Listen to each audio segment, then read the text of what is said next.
group that's had the benefit of your participation, so let's make sure we're all still together later in the day.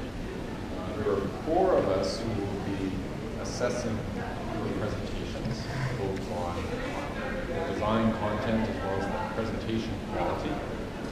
And we'll have 22 minutes per presentation, about 5 or so minutes for questions, judges first, and then we'll open it up if we have time, and then hand it off. So those of you who are have your presentation and it's not loaded on the computer, you'll have to be pretty efficient to make sure that you're ready to go at 1:30. So with that, again, I'd like to thank you for your participation. I hope you've enjoyed the course as much as I have so far. And I'd like to welcome our first group.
The archway concept fulfills all design requirements by being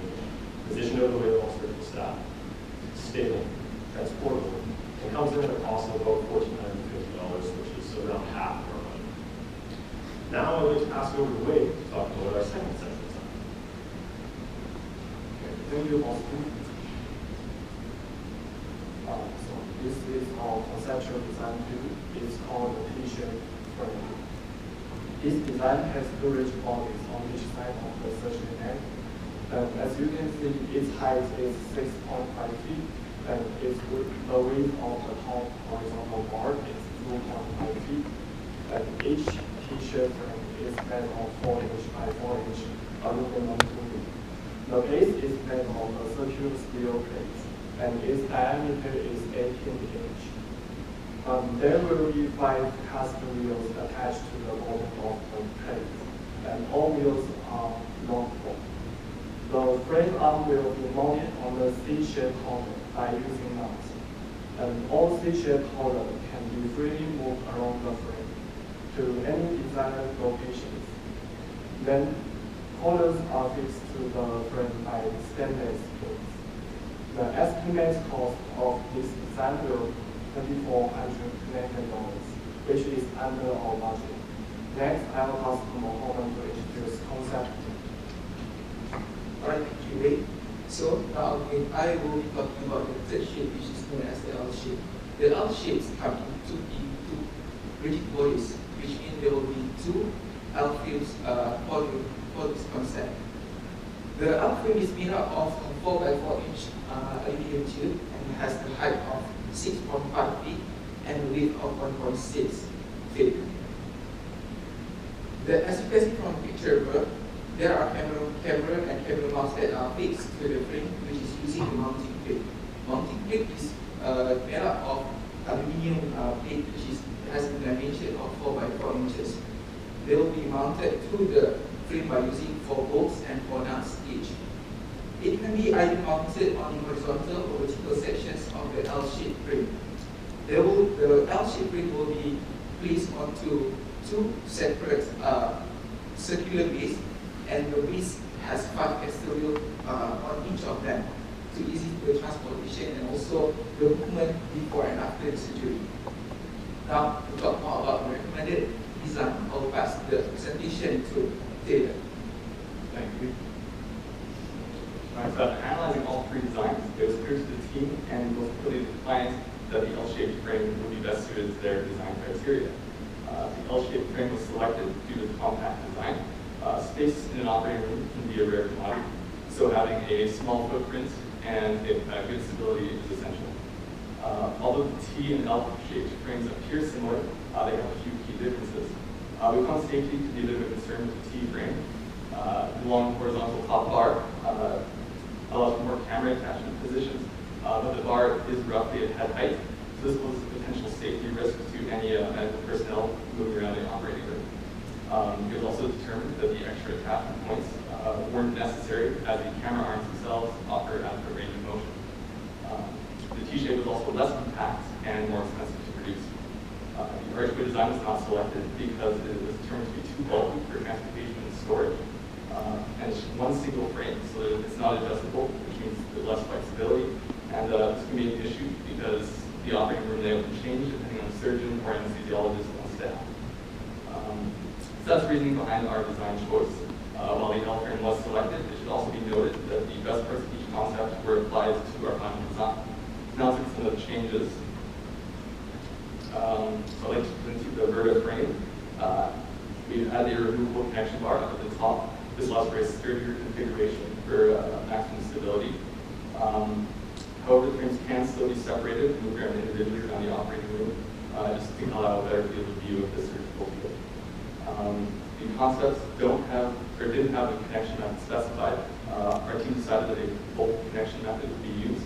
And this was just done to reduce costs and allow for easy assembly.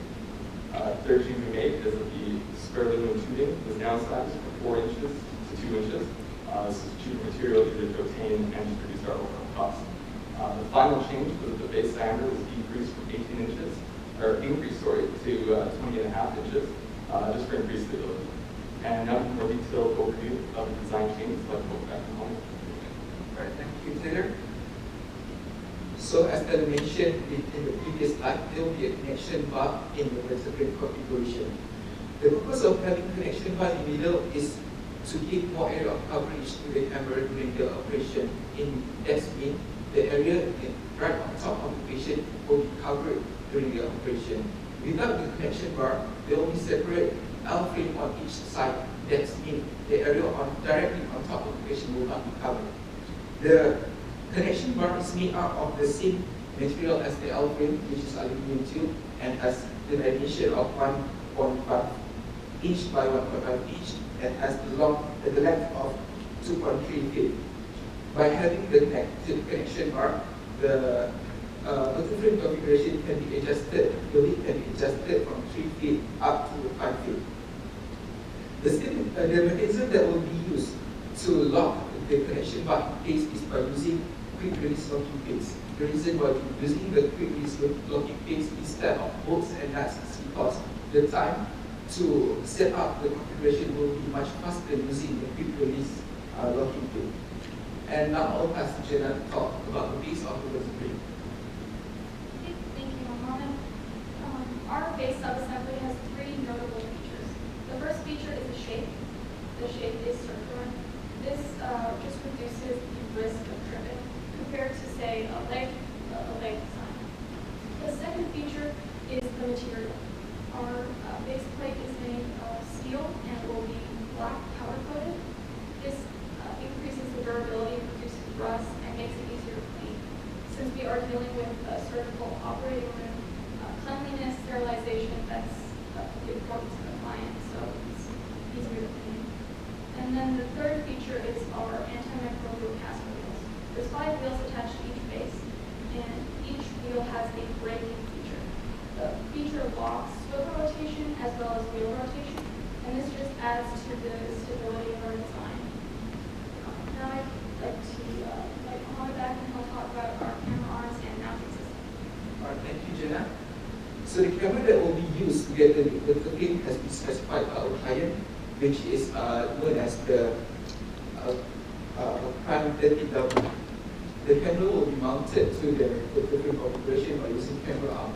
The camera arm, we choose it from the third-party manufacturer. The reason why we're choosing it from the third-party manufacturer is because the cost of producing and manufacturing the camera arm from scratch is much more expensive than just getting it from the third-party manufacturer. The camera arm has ball and joint sockets at both ends that give wide range of angle to the camera, and it has a max extension of 9.45 inches. The angle can be adjusted to 180 degrees to the maximum extension, and it has variable friction locking system that will fix the movement of the camera arm. The camera and the camera arm will then be placed to the vertical configuration by using C-collar. There are 2 sizes of C-collars, which are the biggest size will be placed along the L frame of the vertical configuration. Meanwhile, the smallest size of C-collar will be placed along the connection bar. The C-collar is made out of steel and is powder coated to prevent from corrosion and also from rusting. The same mechanism will be used for this for the C-collar to lock the pins, which is by using the quick release locking pins to ensure that the setup and the take-down process can be faster before and after the operation. Now, to talk more in depth about the technical feasibility, I'll pass the presentation to. So, for the tipping force calculation, the moment, as you can see in the slide, is sum about 0.0 as shown in the free body diagram. So this free body diagram shows the worst case scenario, which all cameras and camera arms are mounted side by side at the very end of the frame. And the F arm is the weight of combination of camera and camera arm. The F tip is just the tipping force. FH is the weight of the horizontal components of the frame. The FB is the vertical, the weight of the vertical component. FB is the weight of the base, and FW is the weight of the single wheel. At the moment just before tipping, the reactions are only acting on 2 wheels, and these 2 wheels are lined up at 0.0 as you can see in the critical diagram. And the tipping force we got for the L shape is 4.7 tons. And this is acceptable, but we recommend to combine to the L-shaped design together as a vertical in application. Okay. So the similar calculation is done to the vertical too. So as you can see in the table, as the weight, as the height of the frame increase, the tipping force decrease.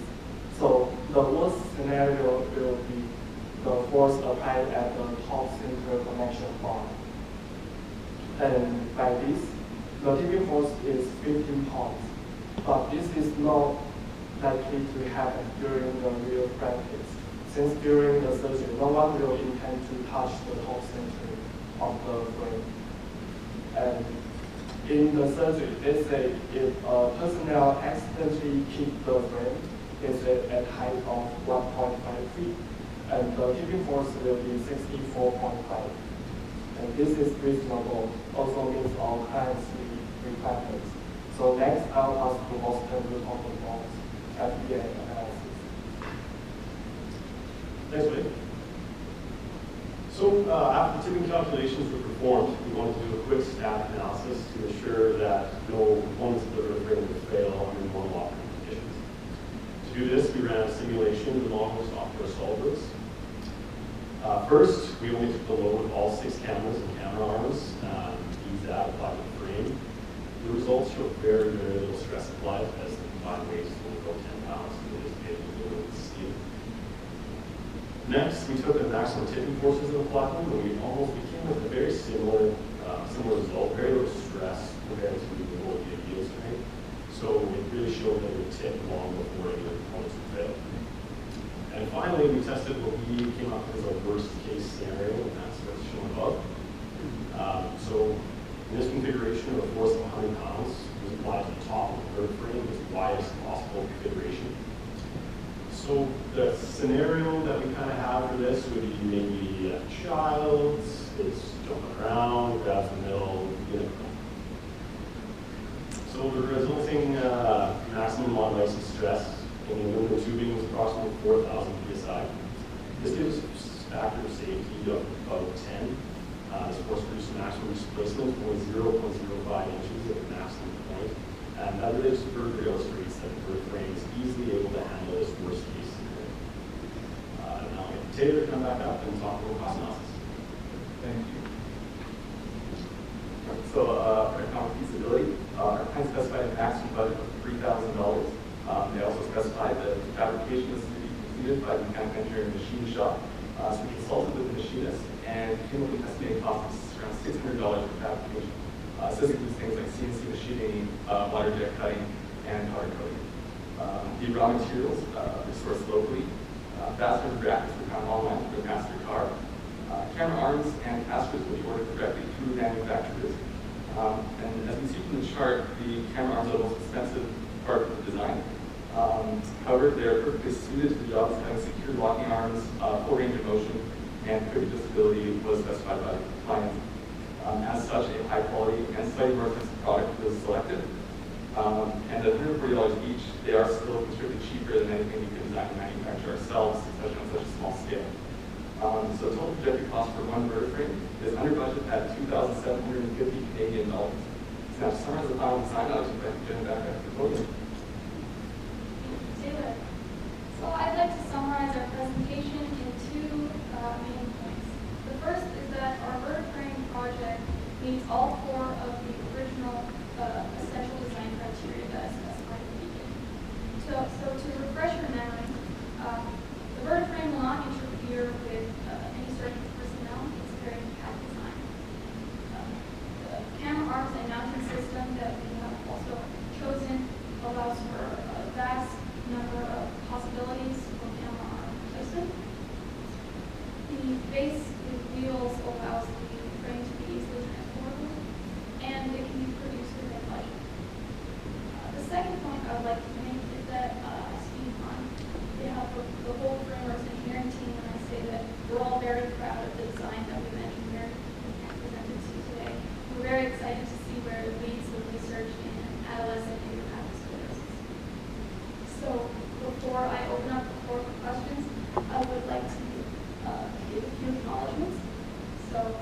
Thank you to our clients, Dr. Lau and Dr. Chen, as well as our advisor, Dr. Chen, and our course coordinator, Dr. Lipset. They've all given us a lot of information and advice. And thank you all for taking some time to listen to our presentation. We really appreciate it.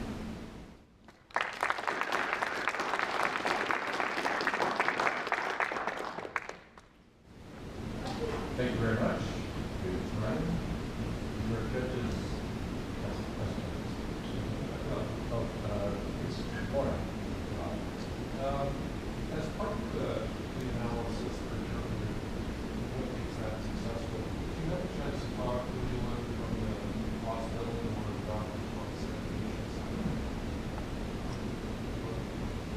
Sort of some days of treating apparatuses and to have stuff spun on it because you don't think that it would be out there.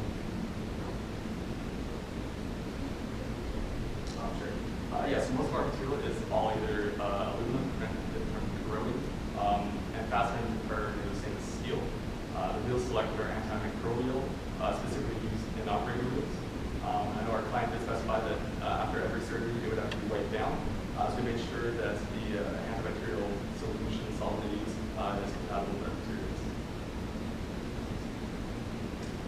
Just building up on the same question. Is there any set of standards for design of apparatuses that go to surgery rooms or operating theaters? Could you consult with that? We did look up we tried to find some applicable codes and standards. However, we couldn't find anything specified to what can be in an operating room. So we were just going off of our client's design requirements. And just a second follow-up. Are the cameras self-contained or are they powered? Do they have cables coming off of them? Yeah, they all have Ethernet cables. So for a cable management system, we're going to be using Syntax. That was also specified. The client, simple, easy, fast. Thank you. Just to further elaborate a little bit on the codes and standards, where there is no codes and standards that we thought in an operating theater, there is codes and standards that make the sterile field. Where this will be located will be in the sterile field.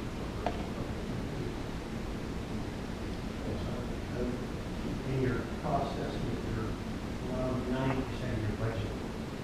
And I didn't see in the cost estimate you broke up your labor and your materials. The reason I mention this is you can estimate the materials very precisely on something like this. Labor is subject to productivity and other factors. And did you look at how sensitive this was to manufacturing costs?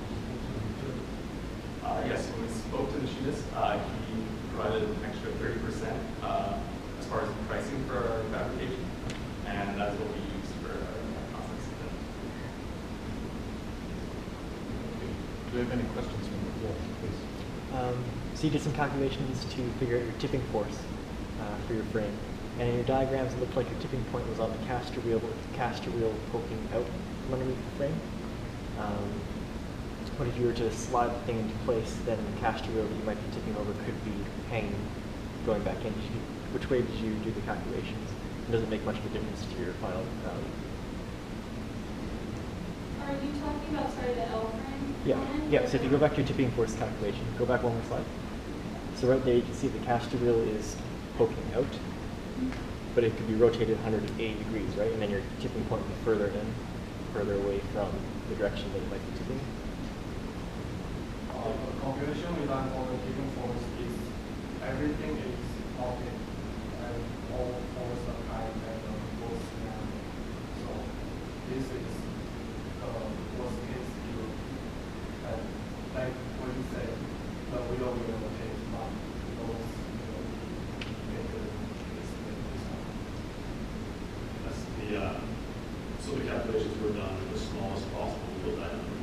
It's not quite indicative by the limiter. I think the point is that the moment arm at that point moves closer, and therefore the head tip will be smaller than the cover. You might want to take that. Are there other questions from the board? Yeah, I just specifically like you've got three wheels in very stable, shorter distance, and just right that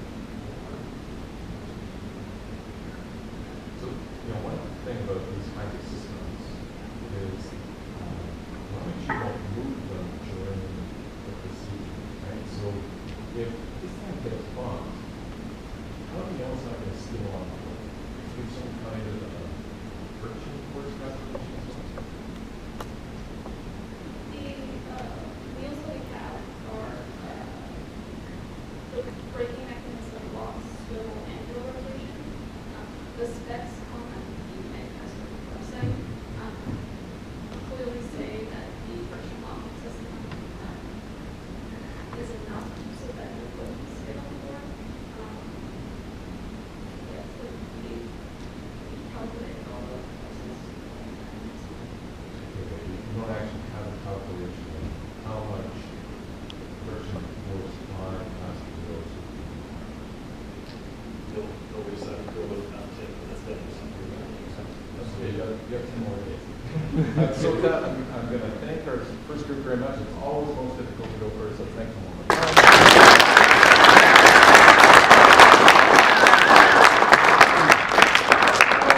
Our next group is ready to hit the field. All right, so we'll give you a chance to swap over. Hyperventilate